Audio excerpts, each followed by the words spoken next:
لأن هاد الصداقة هادي راه ماشي غادي تمشي غير هكاك. ربي سبحانه وتعالى غيكفر لك عليها الذنوب، ربي سبحانه وتعالى غيزكي لك في الرزق ديالك بها.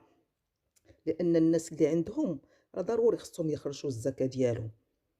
لأنك ماشي السوشيال ميديا أنك دير غير فيديوهات وأنك تستافد غير أنت وأنك لا، خصنا نعاونوا بعضياتنا، اللي ما عندوش يعاون اللي عنده. وهذا ما كان الحبوبات ديالي، هذا الشيء اللي بغيت نوصّل وبغيت نقول لميمي.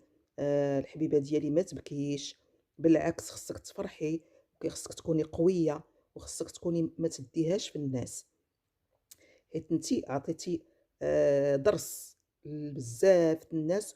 وأنتِ غتشوفي ربي سبحانه وتعالى أعطاك هاد الحب ديال الناس، وعطاك هاد قوة الشخصية. فما خصكش تكوني ضعيفة وتبكي على أي واحد دار لك شي حاجة.